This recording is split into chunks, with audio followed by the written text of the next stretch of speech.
Listen to The Call of Cthulhu by Lovecraft, Level B1, Oxford Reading University. 1. The horror in clay.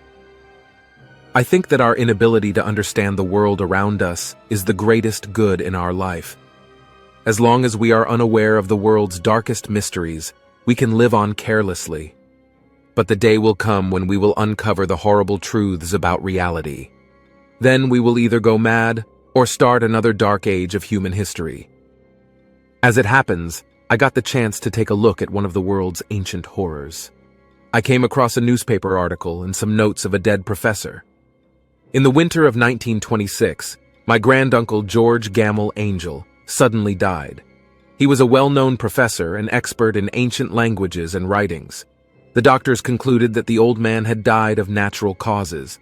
He had a heart attack when climbing a hill on his way home. However, some people said they'd seen him running into a black seaman before he had fallen to the ground. At first, I had no doubts about the cause of his death. But over time, I've been growing more and more unsure. My uncle had no family, so I was his only heir. I moved all his numerous boxes to my apartment in Boston and started sorting out his papers. One box was particularly interesting. It had been locked, and I only managed to open it with the key that my uncle always kept in his pocket. Inside, I found some newspaper clippings, handwritten notes, and an odd-looking clay board. The board was covered with ancient hieroglyphs, but I absolutely failed to identify them. Above the writing, there was a picture of an odd living thing. No modern science could possibly define its nature. It looked like a mixture of an octopus, a dragon, and a human. I knew that no such thing ever existed in the world. But still, I felt frightened by the sight of it. I scanned the professor's notes. The headline of the longest paper said, "Cthulhu Cult." The others were rather short. They contained accounts of people's dreams, quotes from religious books, references to mythological or occult sources, and comments on secret societies. The main document opened with a curious story. On March 1st, 1925, a nervously excited young student brought the clay board to my uncle's study, asking to examine it. He was Henry Anthony Wilcox, a very talented young man who studied sculpture at college. He explained that he had made the board himself in his sleep the previous night. My uncle was intrigued by this fascinating story. It turned out that an earthquake had occurred in New England that night. Could it be that it had influenced the young sculptor's mind? He had dreamed about an unfamiliar city built with giant stones that reached the skies with their peaks. Each stone was covered with hieroglyphs and some green liquid. Do you want more English audiobooks with translations and transcriptions? You're going to love appiwa.com. You can read books and learn new words every day. A voice, or rather a strange feeling, was coming from an undetermined source below. Wilcox tried to reproduce it and said something like, "Cthulhu Ftan." Surprisingly, the words reminded my uncle of something. He asked Wilcox to tell him about his every dream, and they started meeting regularly.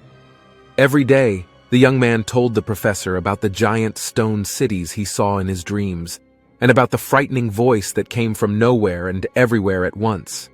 The two most frequently repeated words were Cthulhu and Relaya. On March 23rd, the young man did not come. My uncle went to check on him. He found out that the sculptor had gotten a fever and was now in his family house on the edge of town. He talked about some giant monster that looked exactly like the thing on his clay board. On April 2nd, Wilcox finally woke up. He didn't remember anything about his dreams. Moreover, he stopped dreaming about the stone city and the mysterious voice. He could no longer assist my uncle in his research. I finished the first part of the manuscript and scanned through the rest of the notes. It turned out that my uncle had asked many other people about their dreams during the same period. Most people hadn't seen anything unusual. But some scientists had dreamed of unfamiliar places, and one of them mentioned a feeling of horror. It was the reports from artists and poets, or rather the similarities between them, that bothered my uncle the most. Many of them mentioned the same scenes and sounds and feelings of fear that Wilcox had mentioned previously. The newspaper clippings reported cases of panic, mental breakdowns, or strange behavior happening during the same period all over the world. There were too many to ignore them. Some mysterious force must have influenced people's minds. 2. The Tale of Inspector Legrasse. Soon I learned that earlier in his life, my uncle had already seen the monstrous picture and heard the word Cthulhu. In 1908, he had attended a scientific meeting on archaeology. A police inspector named John Raymond Legrasse was there too. He had brought a little stone statue and asked the scientists to examine it. The inspector had taken it during a raid on a supposed voodoo meeting in the swamps of New Orleans. He believed it was an idol of some secret cult. The statue represented a monster with the head of an octopus, sharp claws on its 4 feet, and long wings on its back. It was cut out of greenish stone and looked fat, ugly, and unnaturally lifelike. None of the world's best scientists could determine when it had been made, nor manage to read the hieroglyphs written on the front of it. But then, an aged professor mentioned that the figure looked familiar to him. A long time ago, I took part in an expedition to Greenland in search of some ancient writings, he said. There, I came across a wild tribe that exercised many bloodthirsty rituals. They prayed to a giant statue of a disgusting life form. It looked exactly like this figure, the professor stated. Soon it was clear that the wild tribes of Greenland and the cult men arrested in New Orleans prayed to the same thing. The scientists even managed to decipher one of their horrifying prayers. In his house at Relaya, dead Cthulhu waits dreaming. Then the inspector told his whole story. Some time ago, the Indian tribes living near the swamps reported that some people from their neighborhood had gone missing. Also, horrible screams and the beating of drums could be heard from the Black Forest near the swamps. 20 police officers went there to investigate. They stepped into an open area in the forest and saw a frightening scene. A crowd of naked people were dancing around a fire on a small island in the swamp. Dead bodies of the disappeared Indians hung down from the trees. The people jumped and shouted madly. In the center of their circle stood a huge stone, and on top of it lay the small figure of their idol. At one point, a police officer thought he could see a giant shapeless thing behind the trees, looking hard at the dancing cult men. Most of them were arrested and transported to the police department. There, they were examined and questioned. All of them proved to be of a low, mixed-blooded, mentally undeveloped type. The prisoners said their cult had followers all around the world and was never going to end. They were praying to some ancient spirits that had long ago gone under the sea. Now they were waiting for their greatest priest, Cthulhu, to rise from his sleep and rule over the world. When he calls, his loyal servants will be there to set him free, the cult followers said. One of them, an aged man named Castro, remembered some ancient legends about the great spirits, the old ones. They lived on Earth and built giant stone cities, Castro said. They died long before humans came, but they can still be brought back to life when the stars arrange in a certain way in the sky.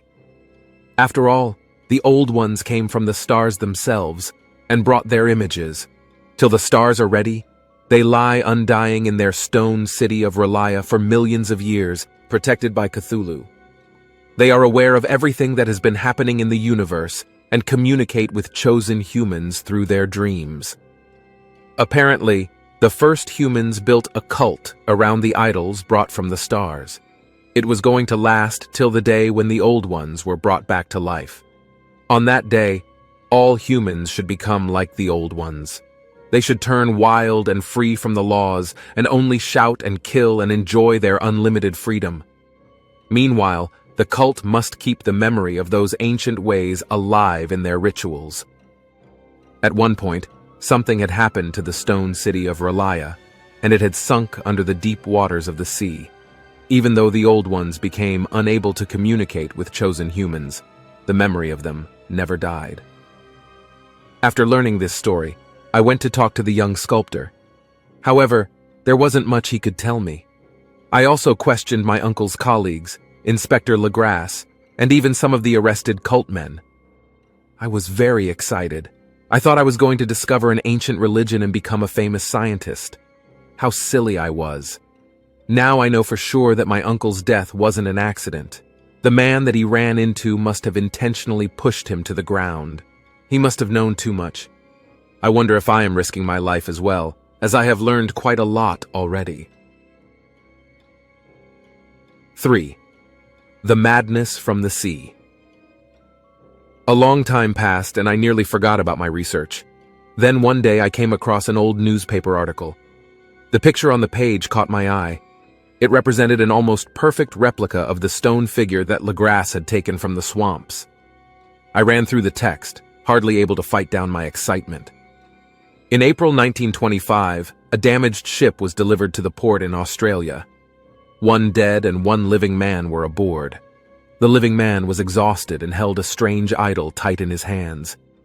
He introduced himself as Gustav Johansen, a Norwegian seaman and crew member of the ship Emma. In the waters of New Zealand, they came across another ship, sailed by a strange crew of mixed-race men. These strange men ordered the captain of Emma to turn the ship back. When the captain refused, they fired their cannons without any warning. The crew of Emma were forced to fight back and kill all the wild seamen. But their ship had sunk, and only 8 of them survived. They boarded their enemy's ship and sailed on. Soon they landed on an unfamiliar island. 6 of the men died there, though Johansen did not reveal any details about their deaths. The 2 remaining seamen boarded their ship to sail away, but were caught in a storm. Before the ship was found, Johansen's companion died of some nervous condition. That was all the article said about the mysterious case. The connection between the wild seamen and the Cthulhu cult was obvious. On March 1st, when the ship sailed off toward the island, an earthquake happened. On the very same day, poets and artists from the other side of the world dreamed about mysterious stone cities, and one particular sculptor made a clay board in his sleep. On March 23rd, when the crew of Emma landed on the island, people first started dreaming of a giant monster, and the young sculptor had his fever. But on April 2nd, the underwater city suddenly disappeared from people's dreams.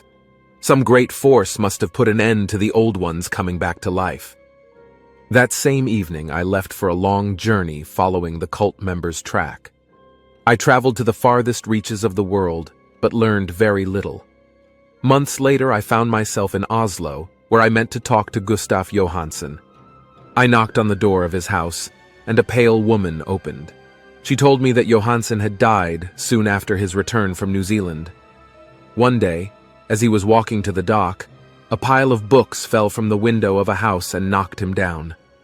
2 Indian sailors helped him up, but before the doctors arrived, he took his last breath and died. I am also going to find my accidental end someday, I thought, and shook with horror. Before he died, Johansen wrote a long manuscript about this journey. I persuaded his wife to hand it over to me. On my way back to London, I read it carefully. The manuscript provided many details that were missing from the newspaper article. Johansen described the island on which Emma had landed. Without even realizing it, the seamen had found the remains of the dead city of Relaya, all covered with dirt and mud. There lay the great Cthulhu and his army, sending their horrible messages through people's dreams and calling out to their loyal servants to set them free. I suppose that Johansen and his men only saw the peaks of the dead city's horrifying buildings. They climbed the stones and soon discovered a door with the image of the monstrous head in the center of it. The men felt over the surface of the stone, pushing it in several places till it started moving slowly. The door opened, and the darkness came out. It was so thick that they could almost touch it. Then some horrible smell rose from the depths of the darkness, and the seamen heard a disgusting, slopping sound from down there. They just stood in horror and watched as a terrible monster squeezed himself through the door. At this point, poor Johansen's writing became almost impossible to read. No wonder Wilcox got a fever on the other end of the world. After millions of years, the ancient monster woke from his sleep. The stars were set right, and what an ancient cult couldn't make by intention, a group of innocent seamen made by accident. 2 of them died of fear right where they stood. 3 men were swept away by the sharp claws before they had the time to even move. As the rest of them ran back to the ship, one fell to the ground and disappeared under the greenish stone. Johansen and his companion made it back to the ship and sailed off. However, they couldn't outrun the giant monster. When the ship gathered speed, the brave Norwegian took the risk and turned it sharply back. He moved the ship directly at the horrifying monster. The top of the giant octopus head rose nearly to the top of the ship, but Johansen never turned back. There was an explosion as if a giant bubble had burst. The next moment, a cloud of some green gas covered the ship. The seamen managed to escape, leaving the giant monster to recover under the water. Johansen's companion had gone mad. He just sat there and laughed loudly, till finally he died. After that, Johansen didn't even try to sail the ship. He seemed to have lost all his strength. Johansen knew he couldn't tell anyone about the horror he had experienced. People would simply call him a madman, but he had to share his story in some way, so he wrote his manuscript. After that, he just waited for death to come and set him free from his horrifying memories. I finished Johansen's manuscript and placed it into my uncle's box, next to Wilcox's clayboard and the many notes I'd read. There I will also put my manuscript. I do not think that my life will last long. Like Johansen or my uncle, I now know too much. And the cult still lives. Cthulhu still lives too. He must be resting down there in his underwater city, waiting for the day to rise again. That day will surely come, but I cannot think about it. I just hope that should I not survive my manuscript, people will never lay their eyes upon it. Did you like this story? Send this video to your friends who like learning English. And now, enjoy another English story.